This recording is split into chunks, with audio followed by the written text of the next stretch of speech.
नमस्कार दोस्तों, आप सभी का स्वागत है हमारे इस एजुकेशनल चैनल पर। आज के इस वीडियो में हम आपके सामने हाजिर हैं अप्रैल महीने के कुछ इम्पॉर्टेंट डेज लेकर, जो डिफरेंट एग्जाम्स के एंगल से बहुत ही इम्पॉर्टेंट होने वाले हैं। ये आप सभी को जानना बहुत ही ज़रूरी है। तो इसमें मैंने निमोनिक का ट्रिक यूज़ किया है याद करने के लिए। इस वीडियो में अगर आप शुरू से अंत तक बने रहेंगे तो आपको बड़ी ही आसानी से ये सारे इम्पॉर्टेंट डेज जो मैंने +15 इसमें कवर किए हुए हैं वो आसानी से आपको याद हो जाएगा और वो समय पे कभी भी आप उसको रिकॉल कर सकते हैं। तो जैसा कि आप देख सकते हैं, तो इन सारे जो डेट्स हैं इनको कवर करने के लिए आपको ये निमोनिक्स के जो फोनेटिक कोड्स होते हैं उसको याद रखना बहुत ही ज़रूरी है। जैसा आप सभी जानते हैं, पहले से भी आपको याद होगा।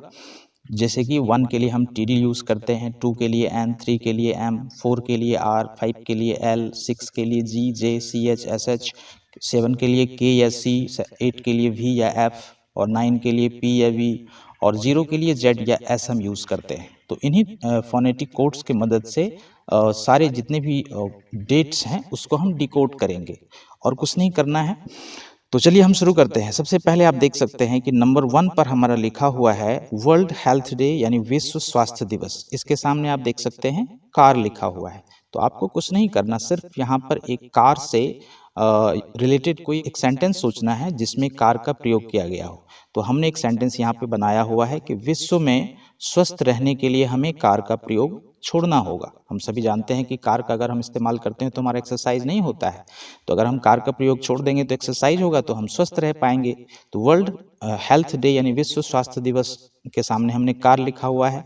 तो ये हमें सेंटेंस सुनते ही कार दिमाग में आएगा और जब हम कार को डिकोड करेंगे फोनेटिक कोड्स की मदद से तो बड़ी ही आसानी से ये विश्व स्वास्थ्य दिवस का जो डेट है वो हमें मालूम हो जाएगा। कोई याद करने की ज़रूरत नहीं है। तो आप सभी जानते हैं कि C के लिए 7 लिखते हैं, एक भावेल है वो कैंसिल हो जाता है और R के लिए 4 होता है और बीच में आपको एक स्लैश लगा देना है। तो ये आप देख सकते हैं कि लेफ्ट साइड में डेट निकला है और राइट साइड में जो है वो मंथ का नंबर है। यानी कि हम कह सकते हैं कि वर्ल्ड हेल्थ डे का जो डेट होता है वो 7 अप्रैल होता है। बहुत ही आसान है, सिंपल है। चलिए हम आगे बढ़ते हैं। 2 नंबर पे है वर्ल्ड होम्योपैथी डे, विश्व होम्योपैथी दिवस। इसके सामने देख सकते हैं कि दूसरा लिखा हुआ है। तो सबसे पहले आपको एक सेंटेंस फ्रेम कर लेना है कि विश्व में होम्योपैथी चिकित्सा दूसरा विकल्प है। हम सभी जानते हैं कि जब हम बहुत सीरियसली इल होते हैं, बीमार होते हैं, तो सबसे पहले हम एलोपैथी में जाते हैं। चूँकि होम्योपैथी इंस्टेंट हमें रिलीफ नहीं देता है, तो हम कह सकते हैं कि विश्व में होम्योपैथी चिकित्सा दूसरा विकल्प है। अब कुछ नहीं करना है, हमने इसी दूसरे को हमने फोनेटिक कोड्स की मदद से कन्वर्ट कर देना है नंबर्स में। तो आप सभी जानते हैं कि D के लिए हम क्या लिखते हैं, 1 लिखते हैं। उसके बाद U एक वावेल है, कैंसिल हो जाएगा। S के लिए हम 0 लिखते हैं, फिर R के लिए 4 लिखते हैं और A के लिए कुछ नहीं। तो और बीच में एक स्लैश लगा देना है। तो आप सभी देख सकते हैं कि 10 अप्रैल का जो डेट है वो है वर्ल्ड होम्योपैथी डे के लिए। ठीक है, आगे बढ़ते हैं। तीसरे नंबर पे हम देख सकते हैं कि वर्ल्ड हेमोफीलिया डे है, विश्व हेमोफीलिया दिवस। और आप सभी जानते हैं कि ये एक बीमारी है जिसमें मनुष्य के शरीर में जो खून जमने की प्रक्रिया होती है वह इसको बाधित कर देता है। इसके होने के बाद हमारे शरीर में खून जमना बंद हो जाता है, जम नहीं पाता, जिस वजह से अगर हमें शरीर में कहीं कट होता है तो हमारा ब्लड जो है वो क्लॉट नहीं कर पाएगा, जम नहीं पाएगा। तो उसी की एक बीमारी है जिसको कहते हैं हेमोफीलिया। तो हेमोफीलिया दिवस जो है इसके अवेयरनेस के लिए बनाया गया है, शुरुआत किया गया है। तो वर्ल्ड हेमोफीलिया डे यानी विश्व हेमोफीलिया दिवस के सामने आप देख सकते हैं कि डकार लिखा हुआ है। आपने क्या करना है, सबसे पहले एक सेंटेंस इमेजिन करना है कि हेमोफीलिया से ग्रसित व्यक्ति डकार बहुत लेते हैं। एक ऐसा ही अजीबोगरीब कल्पना कर लेना है। ऐसा, हालांकि ऐसा एक्चुअल में होता नहीं है कि हेमोफीलिया से ग्रसित व्यक्ति डकार लेते हों, लेकिन हमें याद रखना है इस डेट को डिकोड करके। तो हमें ये सेंटेंस याद रखना पड़ेगा। अगर हमें सेंटेंस याद रहा तो हमें ये डकार शब्द भी याद आ जाएगा। और जैसे ही आप डकार को कन्वर्ट करेंगे नंबर्स में फोनेटिक कोड्स की मदद से, तो आपको वर्ल्ड हेमोफीलिया डे का जो है डेट मालूम हो जाएगा। कैसे? जैसे आप सभी जानते हैं कि D के लिए 1 होता है ना। उसके बाद A के लिए हम कुछ नहीं लेते हैं, K के लिए 7 लेते हैं।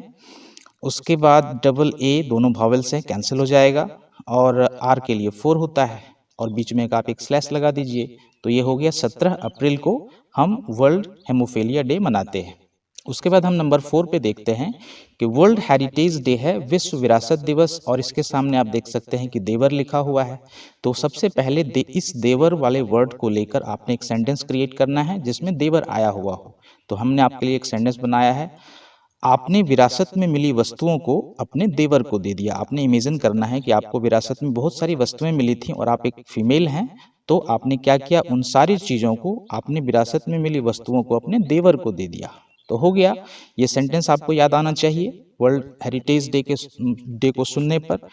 तो अगर आपको ये सेंटेंस याद आया तो आपको ये वर्ड उस बहाने याद आएगा, और आप जैसे ही देवर को कन्वर्ट करेंगे, तो जैसे आप सभी जानते हैं कि देवर को कन्वर्ट आप करिए तो डी के लिए हम 1 लेते हैं, ई जो है एक वॉवेल है, कैंसिल हो जाएगा, वी के लिए 8 होता है, ए कैंसिल हो जाएगा, आर के लिए 4 होता है।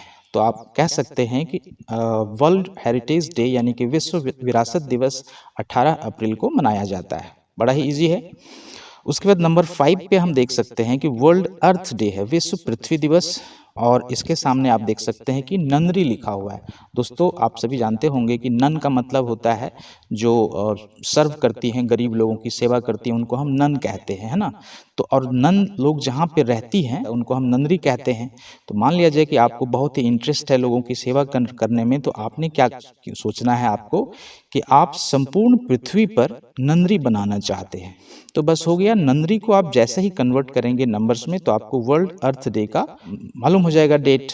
तो आप इसको कन्वर्ट करिए, एन के लिए हम जानते हैं कि 2 होता है, यू कैंसिल हो जाएगा, डबल एन के लिए आप क्या करेंगे, एक ही बार लेंगे 2, है ना। आर के लिए 4 लिखेंगे, तो चूंकि डबल एन है इसलिए हम सिंगल एन को ही लेके चलेंगे, क्योंकि यहाँ पे डबल डिजिट में तो मंथ नेम होगा नहीं, जैसे 24 तो होगा नहीं, तो हम 22 इधर ले लेते हैं और बीच में एक स्लैश खींचते हैं। तो हम कह सकते हैं कि वर्ल्ड अर्थ डे यानी कि विश्व पृथ्वी दिवस जो मनाते हैं हम, वो 22 अप्रैल को मनाते हैं। बड़ा ही सिंपल तरीका है। चलिए हम नेक्स्ट स्लाइड में चलते हैं। यहाँ पे आप देख सकते हैं कि सबसे पहला 6 नंबर पे है world books and copyright day plus English language day. तो world books and copyright day plus English language day के सामने आप इसको कहेंगे कि विश्व पुस्तक दिवस और अंग्रेजी भाषा दिवस। तो इसके साथ आप देख सकते हैं कि मैंने एक छोटा सा वर्ड यूज़ किया है, नामर्द। हालांकि ये वर्ड थोड़ा सुनने में ठीक नहीं है, नहीं लगता है, लेकिन चूंकि हमें ट्रिक चाहिए था तो हमने ये वर्ड को चुना हुआ है। तो सबसे पहले आपने एक सेंटेंस सोचना है कि पुस्तक, कॉपीराइट तथा अंग्रेजी भाषा का ज्ञान नहीं रखने वाले लोगों को नामर्द कहा जाता है। ऐसा एक्चुअल में बिल्कुल भी नहीं करें, बिल्कुल भी माइंड न करें, इसके मैंने इस वर्ड को यूज़ किया है, लेकिन सिर्फ कल्पना करना है और इसकी मदद से हमें डेट मालूम हो जाता है, रिकॉल कर पाते हैं, इसीलिए हमने ऐसा किया है। तो हम क्या करना है, इसी नामर्द जो सेंटेंस है, वर्ड है, इसको हमको डिकोड करना है नंबर्स में। तो एन के लिए हम क्या करेंगे, 2 लिखेंगे, है ना।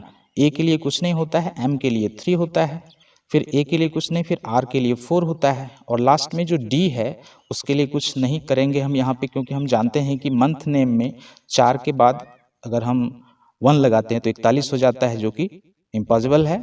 तो हम इसी को रखेंगे और डी को छोड़ देंगे और बीच में एक स्लैश लगा देंगे। तो हम कह सकते हैं कि world books and copyright day या इंग्लिश लैंग्वेज डे जो है वो 23 अप्रैल को मनाया जाता है। ठीक है, हम आगे बढ़ते हैं और 7 नंबर पे देखते हैं कि वर्ल्ड इंटेलेक्चुअल प्रॉपर्टी डे, विश्व बौद्धिक संपदा दिवस है, और इसके सामने नगर लिखा हुआ है। तो सबसे पहले इस नगर वर्ड को लेकर आपने एक सेंटेंस क्रिएट करना है। तो हमने आपके लिए एक सेंटेंस बनाया है कि नगर के लोग बौद्धिक संपदा से परिपूर्ण होते हैं, है ना। जो नगर में यानी सिटीज़ में लोग रहते हैं वहाँ पे अधिक पढ़े लिखे लोग रहते हैं।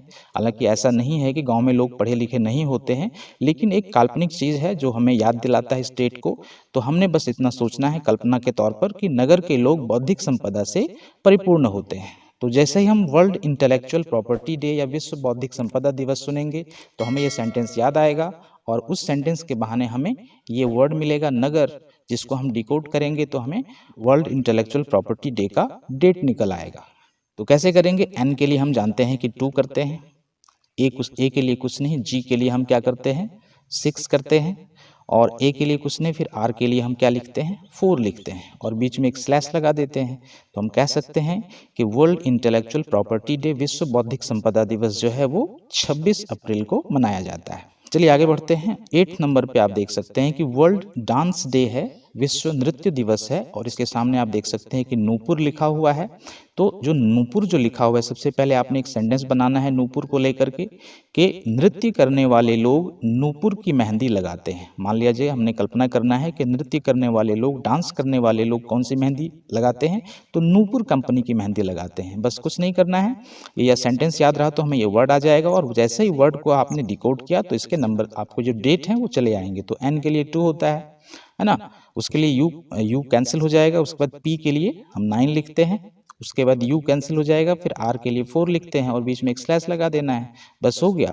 विश्व नृत्य दिवस या वर्ल्ड डांस डे जो है 29 अप्रैल को मनाया जाता है।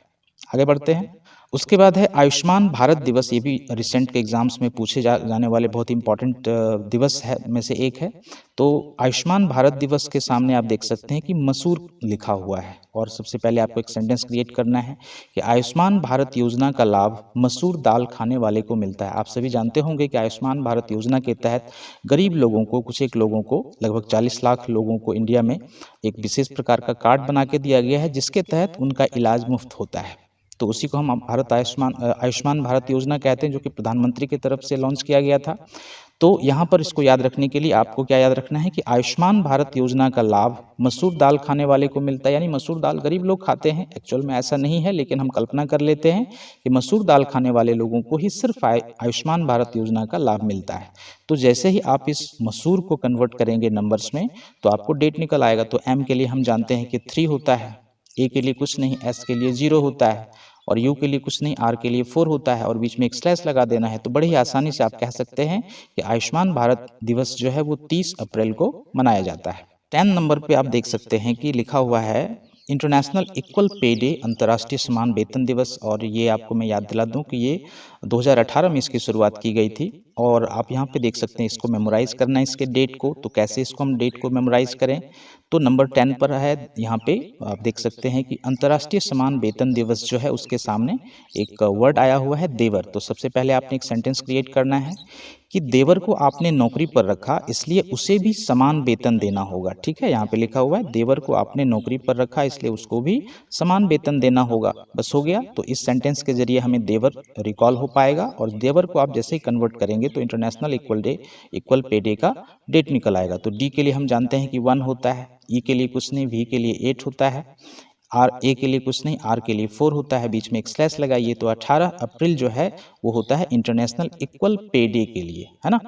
तो बहुत ही सिंपल है। हम चलिए अगले स्लाइड में चलते हैं, और ये लास्ट भी स्लाइड है। तो यहाँ पे आप देख सकते हैं कि 11 नंबर पे जो लिखा हुआ है वर्ल्ड मलेरिया डे है, यानी विश्व मलेरिया दिवस, और इसके सामने लिखा हुआ है नैरो। तो सबसे पहले आपने इस नैरो वर्ड को लेकर के एक सेंटेंस क्रिएट करना है। तो सेंटेंस हमने बनाया हुआ है यहाँ पर ऑलरेडी, आप देख सकते हैं कि आपको मलेरिया हो गया तो नैरो गली से अस्पताल जाना होगा। अगर आपको मलेरिया हो गया है तो गली चाहे नैरो हो या ब्रॉड हो, चौड़ी हो या पतली हो, आपको जाना तो होगा। तो इसमें एक वर्ड आया हुआ है नैरो। तो आप नैरो को जैसे ही कन्वर्ट करेंगे नंबर्स में तो आपको इसके डेट निकल आएंगे। तो जैसे एन के लिए हम जानते हैं कि 2 होता है, ए के लिए कुछ नहीं होता है, आर के लिए 4 है ना, डबल आर यहाँ पे हम लेते हैं तो डबल 4 ले आते हैं, ओ कैंसिल हो जाएगा, डब्ल्यू के लिए कुछ नहीं होता है, बीच में एक स्लैश लगाना है। तो क्या आ गया, 24 अप्रैल को वर्ल्ड मलेरिया डे हम मनाते हैं। ठीक है। उसके बाद 12 नंबर पे हम देखते हैं कि नेशनल पंचायती राज डे, और इसके सामने भी बिल्कुल नैरो लिखा हुआ है, बिकॉज सेम डे को दोनों डेट मनाया जाता है। तो यहाँ भी नैरो आ गया है। तो फिर से यहाँ पर एक सेंटेंस हमने डिफरेंट सोचना है कि आपके पंचायत जाने का रास्ता बहुत ही नैरो है। आपको इमेजिन करना है कि आपके पंचायत जाने का जो रास्ता है वो बहुत ही नैरो है। बस हो गया। तो नेशनल पंचायती राज डे के बहाने आपको ये सेंटेंस याद आएगा, और इस सेंटेंस के जरिए आप ये नैरो याद कर पाएंगे। और नैरो को आप जैसे ही कन्वर्ट करेंगे नंबर्स में, तो एन के लिए फिर से 2, ए के लिए कुछ नहीं, आर के लिए फिर से 4, फिर आर के लिए फिर से 4, और ओ डब्ल्यू के लिए कुछ नहीं, बीच में एक स्लैश लगा देना है। तो 24 अप्रैल का डेट जो होता है वो नेशनल पंचायती राज डे के लिए होता है। उसके बाद हम 13 पे देखते हैं। तो जालियांवाला बाग मैसेकर डे है। ये बहुत ही भयानक घटना थी जो अंग्रेज़ों के ज़माने में हुई थी, जालियांवाला बाग हत्याकांड। और इसके सामने आप देख सकते हैं कि टाइमर लिखा हुआ है। तो सबसे पहले आपको एक सेंटेंस सोचना है कि जालियांवाला बाग हत्याकांड आपने टाइमर बंदूक से करवाया था। आपको सिर्फ कल्पना करना है, चूंकि आपने तो किया नहीं, वो तो अंग्रेज ने ऑर्डर किया था जनरल डायर के जरिए से। तो वहाँ पे लोगों को भुना गया था उस जालियांवाला बाग में। तो सभी लोग, बहुत सारे लोग वहाँ पे मारे गए थे हिंदुस्तानी के लिए। आपको सिर्फ कल्पना करना है कि जालियांवाला बाग हत्याकांड आपने किया, और कैसे किया, तो टाइमर बंदूक के जरिए से करवाया था। तो बस हो गया। इस टाइमर बंदूक को आप जैसे ही डिकोड करेंगे तो आपका ये डेट निकल आएगा। तो टी के लिए 1 होता है, आई के लिए कुछ नहीं, एम के लिए 3 होता है, ई के लिए कुछ नहीं, आर के लिए 4, बीच में एक स्लैश लगाइए। तो बड़ी ही आसानी से हम कह सकते हैं कि जालियांवाला बाग हत्याकांड जो हुआ था वह 13 अप्रैल को हुआ था। ठीक है। उसके बाद 14 नंबर पे है, आप देख सकते हैं कि Orissa establishment debt plus Orissa, जिसको हम स्थापना दिवस भी कह सकते हैं, उड़ीसा स्थापना दिवस प्लस फूल डे यानी कि मूर्ख दिवस। ये तो सबको याद रहता है कि मूर्ख दिवस हम 1 अप्रैल को मनाते हैं, लेकिन इसी सेम डे को उड़ीसा की भी स्थापना हुई थी, तो इसको भी याद रखना ज़रूरी है। तो आप इसको वैसे भी याद रख सकते हैं दोनों को लिंक करके, या फिर इसको आप ऐसे कह सकते हैं, मैंने यहाँ पे एक वर्ड लिया है टूर, है ना, देख सकते हैं कि टूर एक वर्ड है। तो आपने एक सेंटेंस क्या सोच लेना है कि मूर्ख लोग टूर करने के लिए उड़ीसा जाते हैं। तो मूर्ख लोग टूर करने उड़ीसा जाते हैं, तो आपको क्या करना है, इस टूर को कन्वर्ट करना है। टी के लिए 1 होता है, ओ के लिए कुछ नहीं, यू के लिए कुछ नहीं, और आर के लिए 4 होता है, और बीच में एक स्लैश लगाना है। बस हो गया। 1 अप्रैल को हम उड़ीसा एस्टेब्लिशमेंट डे और फूल डे दोनों ही मनाते हैं। उसके बाद आप 15 नंबर पे देख सकते हैं, जो कि लास्ट है हमारा, national civil service day plus secretaries day, civil service सेवा दिवस और राष्ट्रीय सिविल सर्विस दिवस या फिर सेक्रेटरी दिवस भी कह सकते हैं।